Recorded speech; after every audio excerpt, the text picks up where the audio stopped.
But I am so honored, first of all, to be here with all of you this morning. And I love, love, love that this is taking place today because the past, I would say 48 hours for me have been a nightmare. And it's so perfect that I get to come on here and talk about living heaven on earth. So, and I love that because it's so real. Like, I get so many people that just think, oh, because I had a near-death experience, that life is perfect. And, yes, I came back with all this wisdom, but, we still experience life.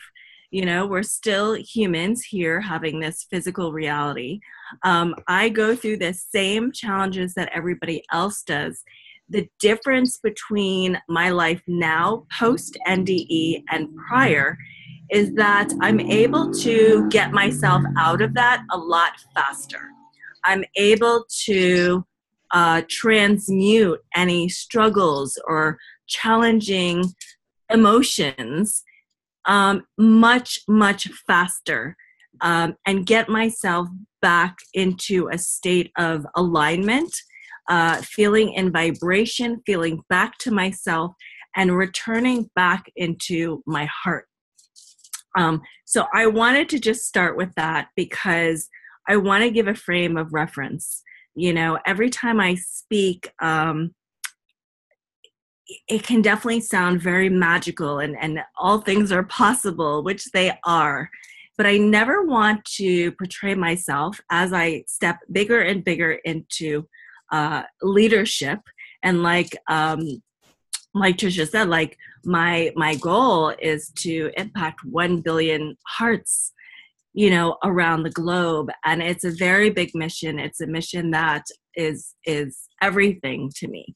So whatever business I'm in, whatever relationship I'm in, whatever challenges come my way, that is my focus. That is what keeps me going through the life support, through the heart transplant, through the challenging physical limitations that I still have, through challenges with relationships.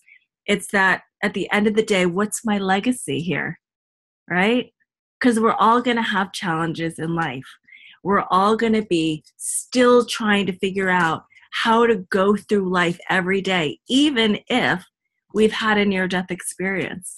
We're still learning how to come back and walk this earth, knowing what we saw in heaven, and actually having to interact with other people every day that may not have seen or know what you know. And that's its own set of challenges, right? So they may be different from other people, but they're still a challenge for all of us. And I love connecting with other NDEers because you guys get it. And it's really important for all of us to stay together and come together, just like Tricia's put this incredible summit together, because we are each other's support. And the only way that I myself know that I'm going to reach 1 billion lives with my message, with my heart, is if I continuously open my heart to other people and learn to share vulnerably from my heart and vulnerably from the space that I'm in each and every moment. So that's my intro to you guys. Just a little bit about where my heart is coming from. And I want to definitely share my story. So Tricia, if you want me to just go right in, I can do that. So again, my name is Cherie Aimée. I'm a near-death survivor. I'm a heart transplant recipient. And I have spent the last 10 years fighting for my life. So I was a top CEO of a tech firm. I was a programmer for literally like 15 years, was in tech startups, worked in corporations, worked for Microsoft for a bit. I've worked for advertising firms and their digital marketing back when that was just starting. I've worked for some of the biggest brands around the world, Unilever, Heineken, Pedigree. I mean, just I've had an incredible career. And that was stripped from me overnight. And I won't get absolutely into the details of all the medical challenges I went through. But what I will share with you briefly is I had cancer, which I underwent 6 months of chemotherapy. So that's a challenge. That's a whole separate story in itself. But I do know what it's like to go through cancer and experience all the emotional trauma around that, around going through 6 months of chemotherapy. And then the other side of that, constantly that daily worry of, is the cancer going to come back? I experienced loss of relationships through that period, people that could not handle being around somebody that had the C word.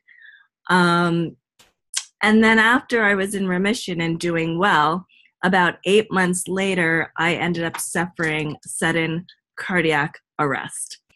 And cardiac arrest is different from a heart attack. It's when your heart just stops.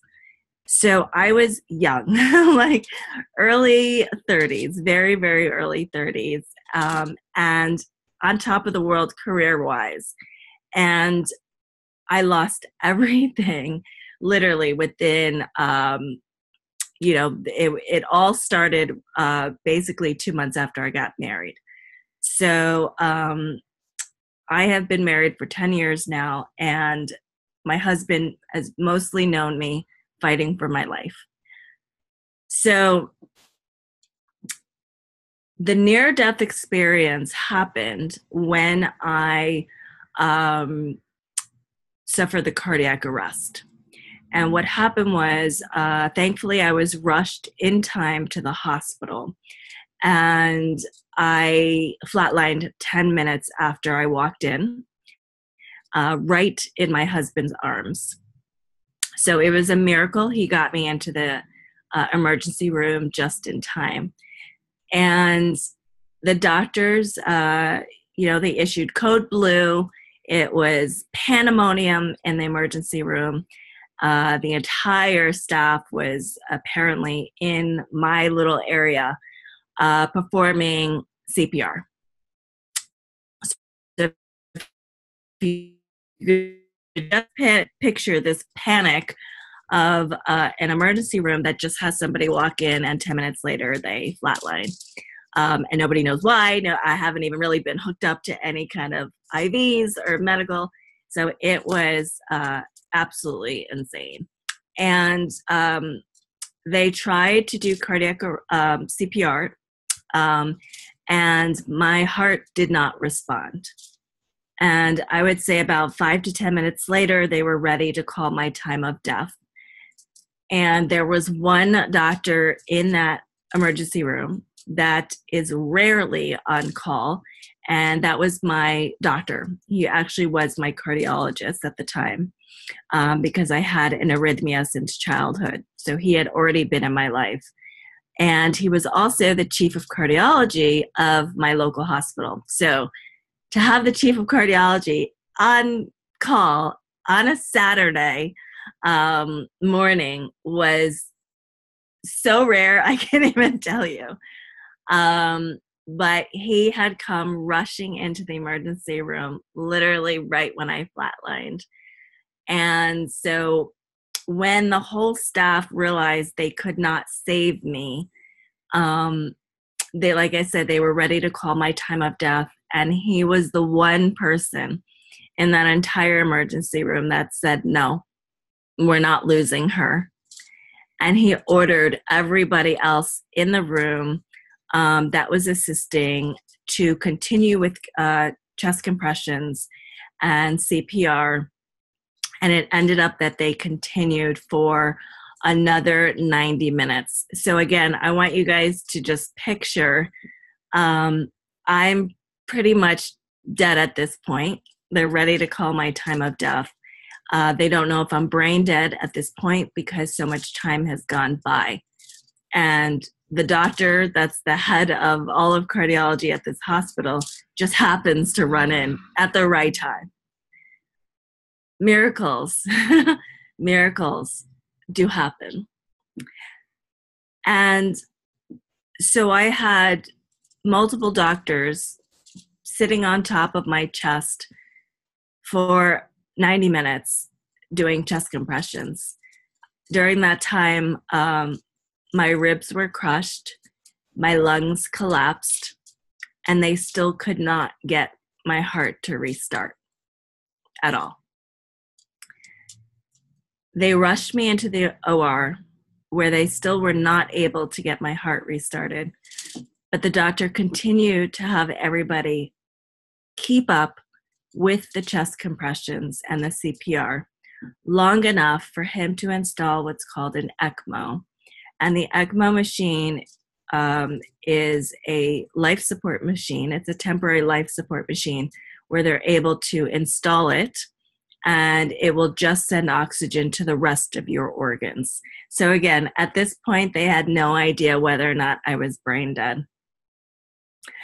And what I want to share is that during that time that they were working so hard on my body, I actually had already crossed over into the other realm.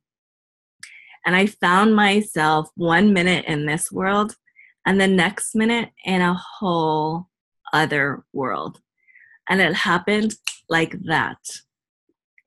And the first thought of mine was, I know exactly where I am. And I can't believe how easy that was. Because for my whole life, I had all of these fears around death and dying. And I had all these wonders of, would I be alone? Would I be scared? And would anybody be there with me? What's on the other side? And it's something that you live your whole life wondering. And how can anybody give you that answer? Right? Because once you die. And you have to wait to find out. Well, I found out. And much to my surprise, I was so comforted by the fact that I was surrounded by nothing but pure white light. I immediately, and I mean immediately, felt a sense of peace, felt a sense of love, felt a sense of security. And I knew that I was perfect, whole, complete, and okay. Immediately. There was never a second that I felt I was not okay. And in that moment, I just kept thinking, I can't believe it. You know that Staples button, that red button, that was easy? That's exactly what I felt like. I literally crossed over and was like, that was easy. And the big awakening for me was, my gosh, I had just spent my whole life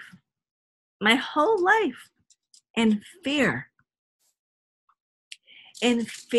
of being myself, in fear of digging deep into myself and really sharing with others with confidence and self-love who I really was and how I felt in every moment. I was afraid to be me. And I realized so much of our lives are caught up being so afraid of death and loss and feeling unworthy and trying to impress people at work and trying to impress our family and trying to get the good job and trying to earn those awards and trying to build influence and to do all these things just to be seen, because we're so afraid of loss and of being alone. And in that moment when I crossed over, I realized that my whole life, every decision I had been making, every relationship that entered my life, every job I took, and not to say that any of those were a mistake, because I don't believe in mistakes, or that any of those were wrong for me. It was that realization that I wasn't living to live. I was living out of fear. And when I crossed over and realized what it felt like to be myself, what it felt like to be free of the burdens of everyday life, what it felt like to be free of the judgment of others, but more importantly, the judgment coming from myself, because it's not about anybody else. And I want you to know that all of this came flooding in the moment that I crossed over. The moment. And it was in that moment that I realized not only was I okay, but one of the biggest fears I ever had of death and dying was, what will happen to my loved ones? What will happen to them who need me when I'm gone? And I realized in that moment that when I felt okay, when I realized I was okay, whole, worthy, lovable, expansive, beautiful, non-judging, when I felt all those feelings, I knew my loved ones were okay. And how funny, what does that tell us? It all starts with us. Our worries over our family and our friends and our best friend making the wrong decision or getting into the wrong marriage, or the troubles she's going through, or the troubles our spouse is going through.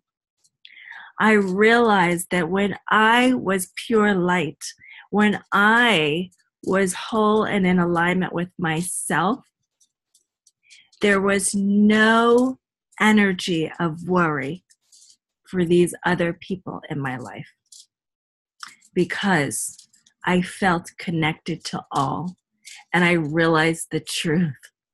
And the truth is that we are all one. And it's not because I'm just saying that because I read it in a book. It's because I felt it.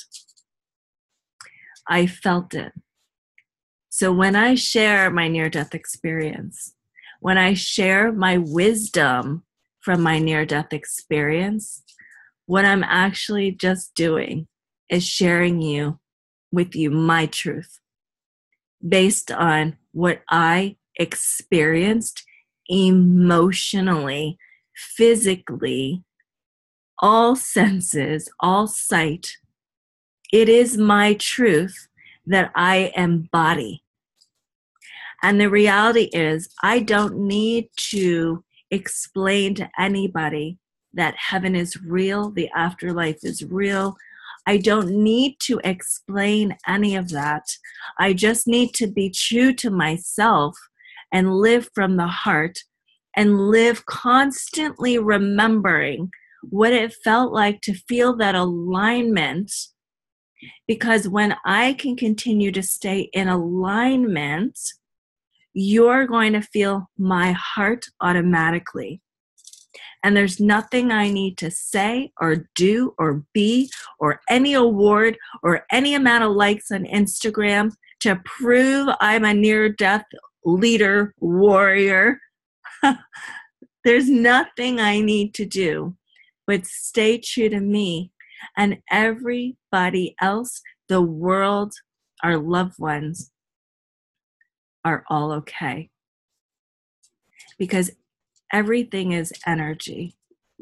And the fear we carry every day, the people immediately around us feel that. And then they take that in, and then they express that out in the world. And that's how we get this ripple effect of what you see in the news, what is shown in the news. Notice we're not shown the good, wonderful things, right? This should be on the news right now, right? This conversation should be on the news, because this is what the world needs. The world needs our light. And I want to share with you that beyond the details of my near-death experience, which I will just briefly share, that I was met with a council of beings on the other side. It was beautiful. I felt safe. I felt connected to them, and I could talk about them forever. And I want you to know that I still connect with them. And when I said at the beginning that I was having a rough 48 hours, do you know how I snapped out of it? Instead of using my brain and trying to logically work my way out of it, I got still. And I reached out to my guides. And I said, I know you can hear me, because whenever I connect with you, you create more miracles. And I did that. And I said, I don't know how to get out of this, but whatever I'm feeling right now, just please help show me that light that I know is there.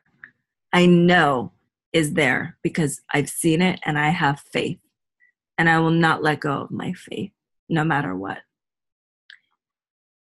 And these guides still help me to this day, and they helped me to show up today. They helped me to show up today. And I'm being 100% authentic and honest about that. I ended up, and thank you for your questions, you guys. I will definitely help answer some of those. But I want to share that this loving counsel that greeted me after I arrived in the afterlife ended up taking me on a whirlwind journey, let's say. And I had said to them that I loved it here. It was so peaceful. I wanted to stay. Take me on to heaven.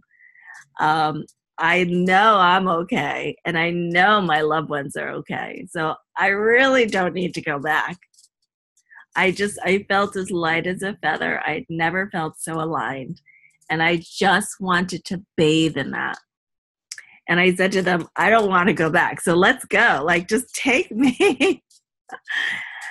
And I immediately found myself on this whirlwind journey on a life review. And what was so interesting was that it was a life review, not of just this past life that I had been living, but it was this life review of all my lifetimes in multiple dimensions. And it was incredible. And some lifetimes were happening at the same time. Some were happening really fast. Some were happening like painfully slow, which was crazy. I even had lifetime reviews where that lifetime kept repeating. Like it kept repeating, like the movie Groundhog Day. It was the wildest thing. And I will say it took me a good 3 to 7 years to really fully make sense of my near-death experience. So although I speak from the heart now and it comes out so fluidly, let me just tell you, when I first came back, I could not even talk. I could not even talk. I didn't know what reality I was in. So these things take time to come into alignment and to come to peace with what, what we experience as near-death experiencers. And I was no different. But my life reviews taught me a lot. And it definitely taught me a lot that the struggles that I was going through in my life were actually all coming down to a common theme. There was a common theme vibrationally and energetically that I felt, and I kind of felt it like in my core, like where your stomach is. And that's like your third chakra, for those of you that know chakras. And it was like this empty hole. And what I noticed was that feeling carried through to every life review I had. So every lifetime, whether I was like a dolphin or whether I was a human living in India or whether I was living in China or the United States or I was like a little goldfish, like every lifetime, something happened that affected this area of where I carry my emotion. And it was a similar energy. And I realized that was what connected all of my lifetimes. That's what connected my soul. And that's what was impacting what I experienced in every lifetime. And so in that moment, after all of these lifetime reviews, I realized that what if I were to address that one core issue and really, really dig deep into it, and I mean deep, and clear that once and for all? How would that now shift all the other dimensions?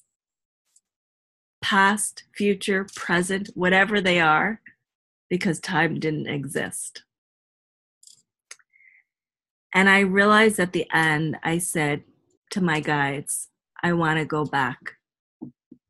Because it's not about me wanting to be in another lifetime. It's about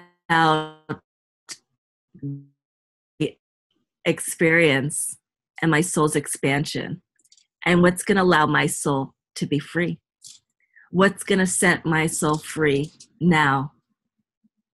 That's going to have a ripple effect on the whole of me and every lifetime dimension reality that my soul actually touches. And that it wasn't enough to say, that was a tough life, I'm going to the next. And this is a very big message for anybody who's ever had feelings of suicide.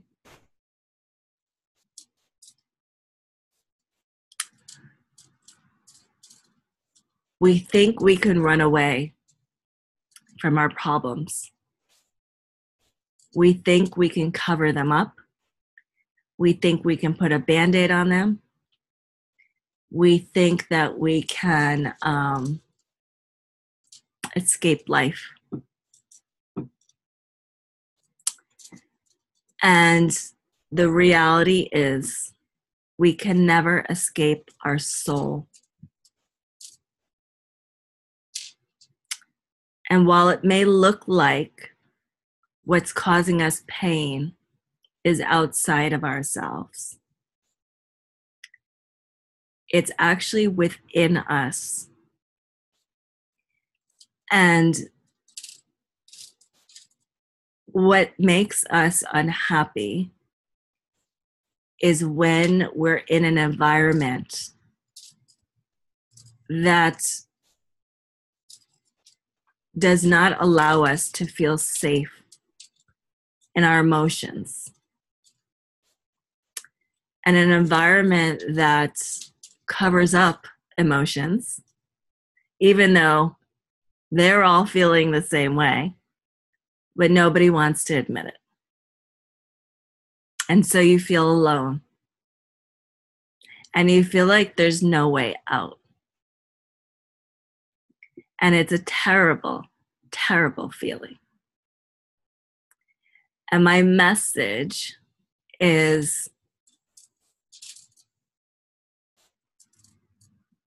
there is hope, and there are people out there that you can reach out to.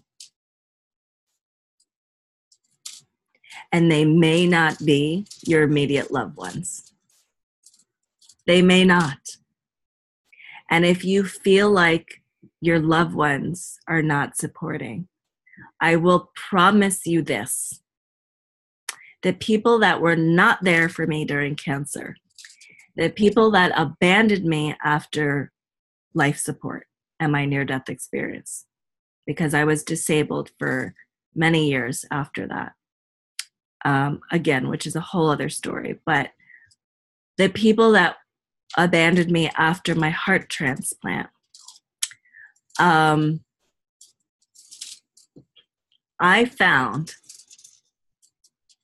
strangers that pulled me out of the depths of darkness. Strangers that would pick me up and take me to chemotherapy. Strangers that came to my house to deliver food after my heart transplant when I couldn't even feed myself. I know what it's like to have people who you think should be there for you, and they're not. But there is always, always hope. And running away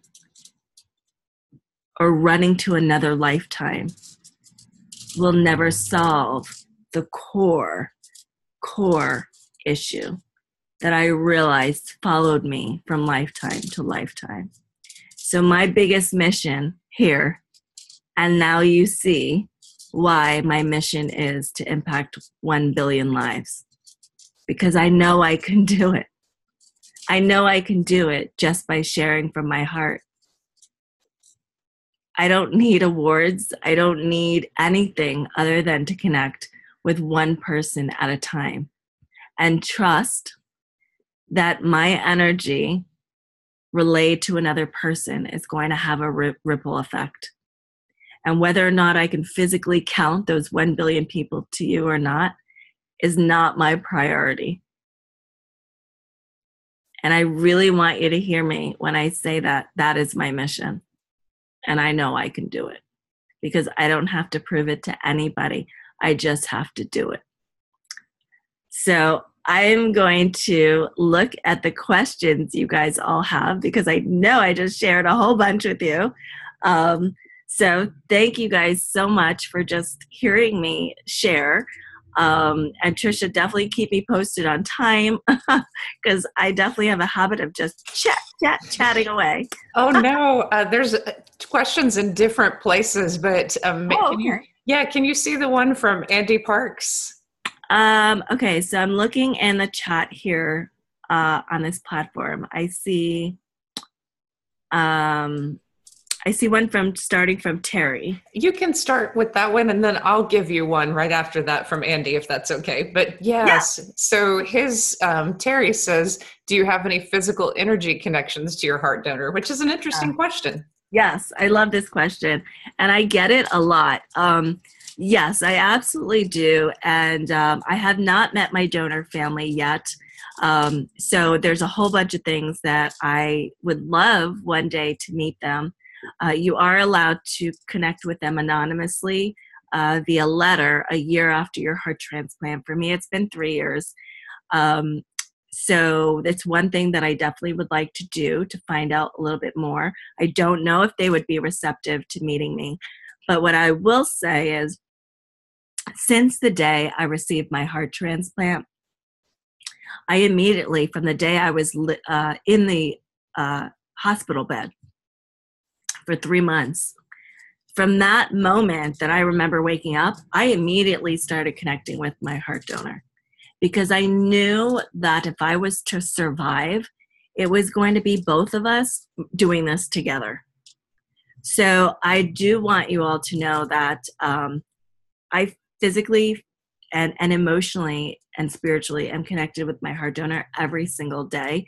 And that's how I believe I've been able to achieve so much success, not just in like business, but also alignment, purpose, mission, drive,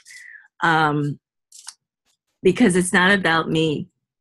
I really do recognize it's not about me.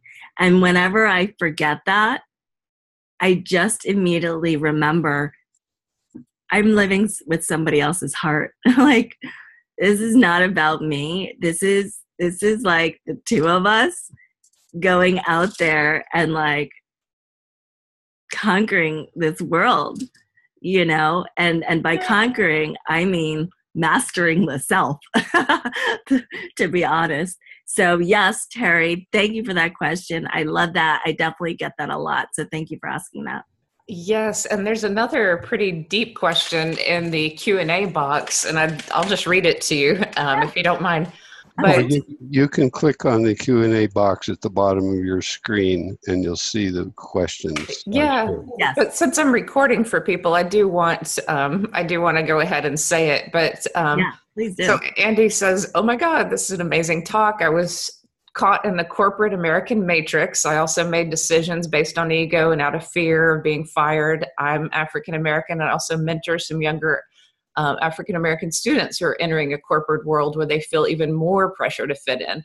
I know firsthand this feeling of fear and not being accepted or fitting in. It took years of spiritual seeking, meditation, self-improvement work to help and understand these struggles. What advice or coaching would you have for someone who is just entering the corporate world but may have additional diversity challenge? So beyond ethnicity and physical disabilities and LGBTQ, et cetera, that add a barrier to fitting in." Yes. Oh my God. Powerful question. I love this. I love this, especially because what's very interesting that I did not mention that Trisha kind of mentioned, I think in the beginning, is that I'm actually back in the corporate world, which is to me crazy because I've been an entrepreneur for so long, had this near-death experience. Like, I know who I am. And I'm like, what am I doing going back into corporate? So what's so awesome is I get to give you guys this whole other experience of being back in the corporate world after this near-death experience, after owning my power, and after building a very awesome leadership platform with my personal brand. This is a huge question, and I will start off by saying I have never fit in anywhere like in my life. So whether it's the color of my skin, whether it's being a female, whether it's just being somebody that loves peace and yoga and all these crazy things, but then I also love like NHRA, like NASCAR, like fast car driving, and then I can just sit and stare at a tree for 12 hours. I love unicorns, yet I can program a website from scratch with pure code. You know what I mean? Like, I don't fit in anywhere, like anywhere. So one of the toughest things about being in a corporate environment is it is molded to almost create robots that kind of do the same thing every single day, which I can understand because we live in a consumerism world. I mean, we can't exactly complain when like that's how our laptop is made, that's how these clothes are made. They're made through routine. They're made through off the the hard work of everyday people getting up, going early, going to work, and doing the same tasks over and over again. So I've had to really forgive and learn to merge with the corporate structure in order to even be back in it, right? But I also do believe in leadership. It is not easy. Leadership is not easy because it means having the courage to stay true to yourself in the midst of everything around you telling you to be the same as everyone else. So I'm not a sugarcoater at all. Corporate life is a challenge, but there's so many benefits. I mean, not only do you do get that financial, I don't like to use the word security, but what I will say is I appreciate it more now. The fact that I can have the pressure of everyday survival that requires this agreed upon currency energy. I appreciate having that energy flow to me on a consistent basis every month that allows me to then take care of myself to stay in alignment and live my highest soul purpose and to give from a place of love because my physical survival needs are taken care of. But see, that's a tricky thing. And if you go into the corporate world blindly, you can very easily become out of alignment. And that's slightly what happened to me the past couple of weeks, which is why I share, yes, I could talk about alignment all day. It doesn't mean I don't come out of it, right? But I recognize it and I know what to do. I know how to reach out for help and I know how to get back into alignment. Okay? Those are the things you need to worry about. So for anybody coming into the corporate world new, you'll learn from experience, right? So I know I can say whatever I want to say to you right now or to those listening. You're going to come out of alignment and it's okay. But I want you to always remember the truth and the possibility of being in corporate and having that financial currency come in on a daily, regular, consistent basis. Use that and appreciate it and stay grounded in who you are no matter what.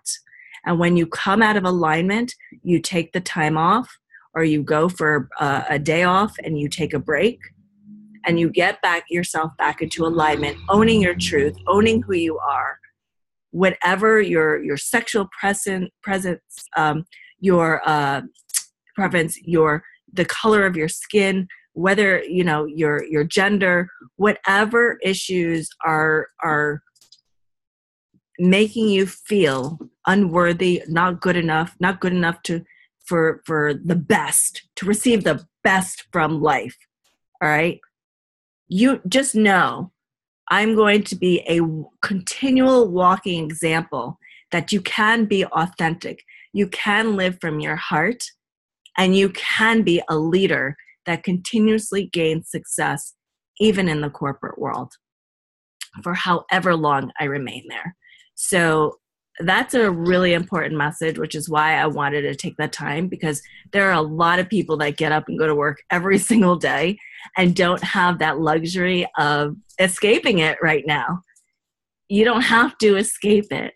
And that's the core theme of all of this. We don't have to run away from our problems. We just need to get back in alignment and do what we need to do and take the time to take care of ourselves.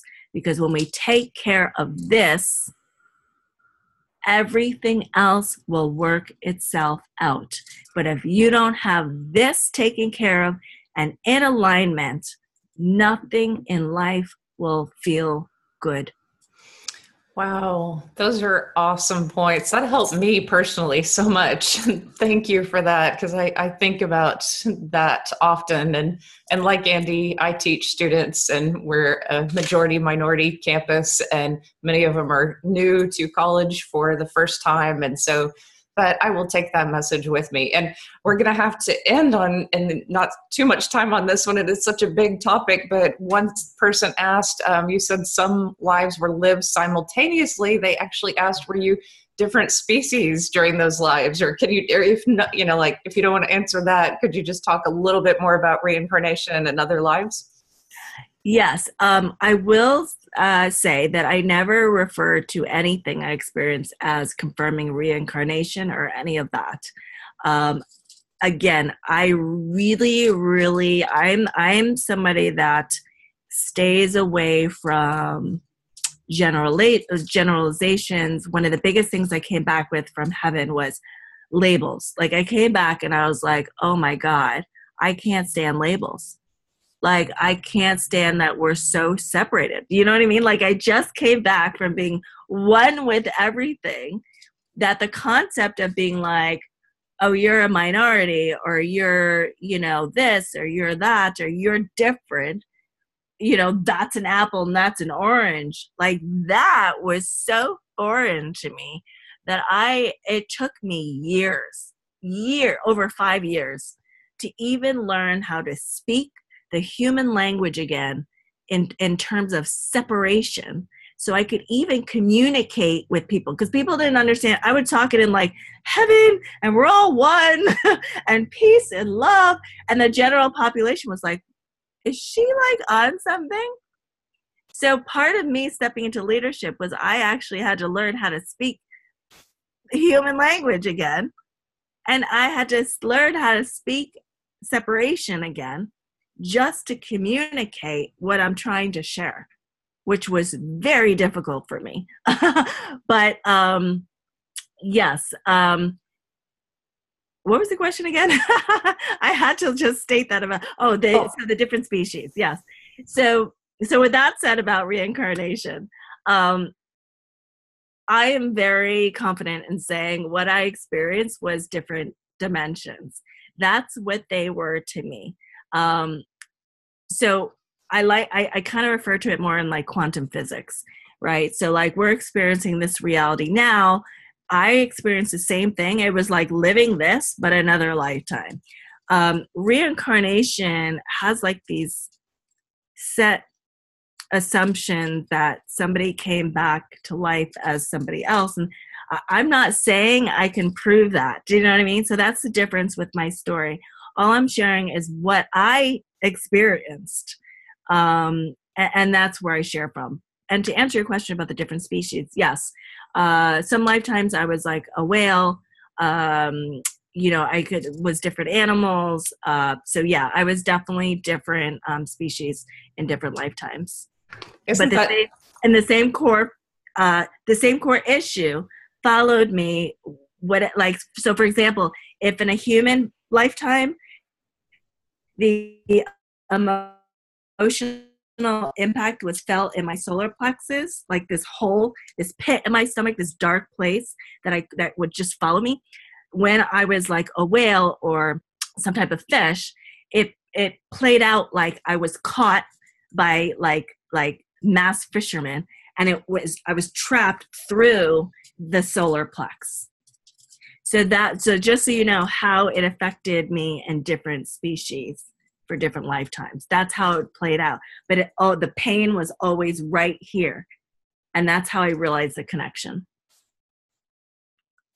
Great question. Yeah. Interesting. And yeah, we will leave a little bit of transition time just to set up for the next speaker. But really quickly, there was someone who asked if you thought about creating a dialogue book with your donor and your heart donor family, should you ever be able to connect with them. Oh, I love that idea. So I'd love to know a little bit more about what that's like, because I've never actually thought about that. Do you know what a dialogue book is? Is that I don't, but maybe it's something to look up. It's kind of interesting. Yeah, I will definitely look up and if you want to comment, if you're in the chat, please feel free to put more information in, because I'm a very creative person and I'm always looking for new creative ways to share my heart with all of you guys and to share more of my daily life. Because it's one thing to just kind of come on and give like, a talk, But I want you guys to also see how I work through my everyday life and everyday challenges, because I'm okay stepping into this role. Like, I experienced what I experienced to help others. And so I have chosen to open up my life to the world so that I can help heal. Not that everybody needs healing, but I think we all together can heal. And to healing, to me, means more coming together, because I don't believe we're broken, right? So I don't mean so much mending. By healing, I mean embracing one another and coming together. Yeah, thank you so much for saying that, and for recognizing too the journey of near-death experiencers too, because even with all this knowledge from the other realm, we still come back to our physical lives and we can still get out of alignment. We can still struggle. And I really needed this message today. And I needed it 20 years ago, actually, but I'll take it today. And for those young near-death experiencers who may be listening, I'm so glad that people like you are talking and leading the way and really shining your light, because I do think that IANs, and I do think that speakers like you and all the ones that I have sharing today really will give little pieces to people as they're opening up. And I do have just one question for you before we transition out. Were there any near-death experience books or materials from IANs or elsewhere that kind of helped you process everything? It's very interesting for myself. Part of me sharing my story was I really, really wanted it to come from my heart. And I wanted it to come from, again, the whole label issue. I wanted it to come from a place where I didn't know anything about near-death experiences. So to be honest, when I first started writing my book, which actually isn't even out yet, like my personal book, my story's been featured in other books, but my book has still been sitting around, and it is my goal to finish it. I wanted it to be written pure from the not knowing space, and just sharing what I knew as my truth. So to be honest, when I was going through that time, I actually did not read any other story. Interesting. Yeah. Well, this talk has been amazing, and I'm going to